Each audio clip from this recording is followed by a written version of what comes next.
যদি 5 তারিখ জুলাইয়ের গণ অভ্যুত্থান না হতো, যদি 5 আগস্ট বাংলাদেশে যদি না আসতো, তাহলে আমরা হয়তো বা এরকম পরিবেশে বসে কথা বলার আমাদের সুযোগ ছিল না। সুযোগ কখনোই হতো কি না আমরা জানি না।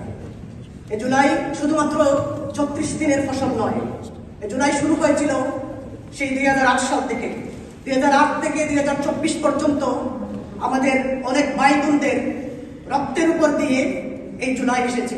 এ কারণে আমরা এটাকে এমনভাবে ধারণ করা উচিত, এমনভাবে লালন করা উচিত, এমনভাবে আমাদের আত্মার সাথে মিশিয়ে নেওয়া উচিত, যেটা এই রক্তকে, এই অস্ত্রগুলো, এই স্মৃতিগুলোকে আমরা ধারণ করে করেই আমাদের দেশকে আমরা এগিয়ে নিয়ে যাবো। আমরা এই বিশ্বাসটুকু করি এবং এটা আমরা লালন করি, আমরা লালন করেই যাবো ইনশাআল্লাহ। কিন্তু অত্যন্ত পরিতাপের বিষয়, আমরা দেখছি যে একটা সময় স্বৈরাচাররা 71কে লালন করত, 71কে ধারণ করে 71 বিজনেস শুরু করেছিল, যে 71-এর নাম বলে বলে বলে বলে এই 18 কোটি মানুষকে তারা শোষিত করেছে গত 16টি বছর।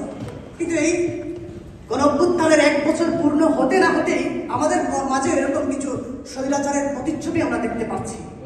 যারা জুলাইটাকে ব্যবসা হিসেবে যারা নিয়েছে, যারা জুলাইটাকে বিচ্ছিন্ন করে দিচ্ছে, জুলাই অভ্যুত্থানের যে শক্তিগুলো যারা একসাথে মিলে দল মত নির্বিশেষে সবাই যখন একটি প্ল্যাটফর্মে চলে এসেছিল, এই প্ল্যাটফর্মটাকে তারা পরিকল্পিতভাবে ধ্বংসের দিকে নিয়ে যাচ্ছে।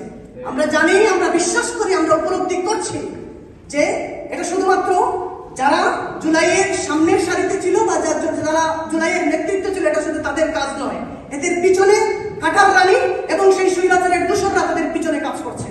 কারণে আমি আমার জুলাই যোদ্ধাদেরকে আমার ব্যক্তিগত পক্ষ থেকে, আমার কমিউনিটির পক্ষ থেকে আমি অনুরোধ করব, আমাদের মাঝে রাজনৈতিক ভিন্নতা থাকতে পারে, আমাদের মাঝে মতের ভিন্নতা থাকতে পারে, কিন্তু একটা জায়গাতে, দেশপ্রেমের জায়গাতে এবং এই দেশকে এগিয়ে নিয়ে যাওয়ার ক্ষেত্রে এবং এই জুলাইকে ধারণ করার ক্ষেত্রে আমরা সবসময় একসাথে আছি, একসাথে কাজ করব, একসাথে আমরা দেশকে নিয়ে এগিয়ে যাবো ইনশাআল্লাহ।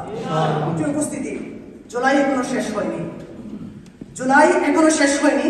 যখনই স্বৈরাচাররা মাথা উঁচু করে দাঁড়াবে, তখন এই জুলাই যোদ্ধারা আবার রাজপথে নামবে এবং তারা যতক্ষণ পর্যন্ত এদেরকে নিঃশেষ করে দেয়া হবে, ততক্ষণ পর্যন্ত আমরা আমার অভিযান চালিয়ে যাব, আমরা আমাদের সংগ্রাম চালিয়ে যাব, আমরা আমাদের চোখ কান খোলা রাখবো ইনশাআল্লাহ। সম্মানিত কমিউনিটির দায়িত্বশীল ভাই এবং বোনেরা, আমি আজকের এই অনুষ্ঠান থেকে সম্মানিত রাষ্ট্রদূতের মাধ্যমে আমি ইন্টিমেট গভর্নমেন্টকে যে কথাটি বলতে চাই, আমাদের প্রায় 2000 ভাই এবং বোনেরা জীবন দিয়েছে, প্রায় 50,000-এর কাছাকাছি ভাই এবং বোনেরা যারা আজ পর্যন্ত হসপিটালের বেডে কাতরাচ্ছে। কিন্তু 1টি বছর চলে যাচ্ছে, প্রায় ছুঁই 1 বছর, কিন্তু আমরা দেখতেছি যে এই যোদ্ধাদের ব্যাপারে যারা আজকে হসপিটালের বেডে কাতরাচ্ছে, যাদেরকে বীর হিসেবে আমরা সরকার তাদের সবটুকু দিয়ে যারা সহযোগিতা করার কথা ছিল, আনফরচুনেটলি আমরা এটা দেখতে পাচ্ছি না।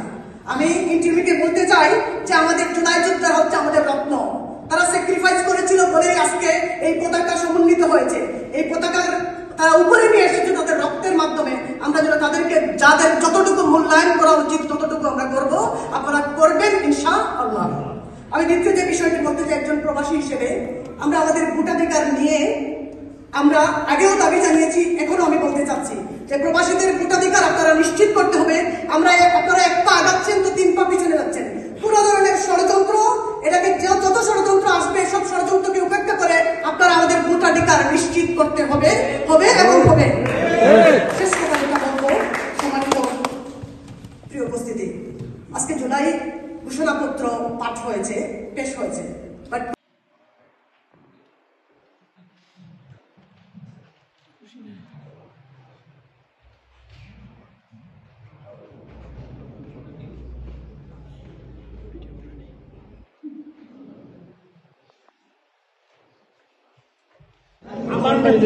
আমি ছবি উঠাবো।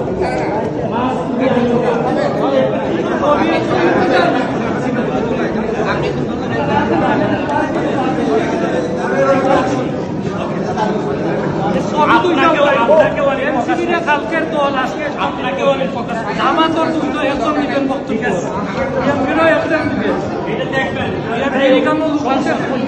না না না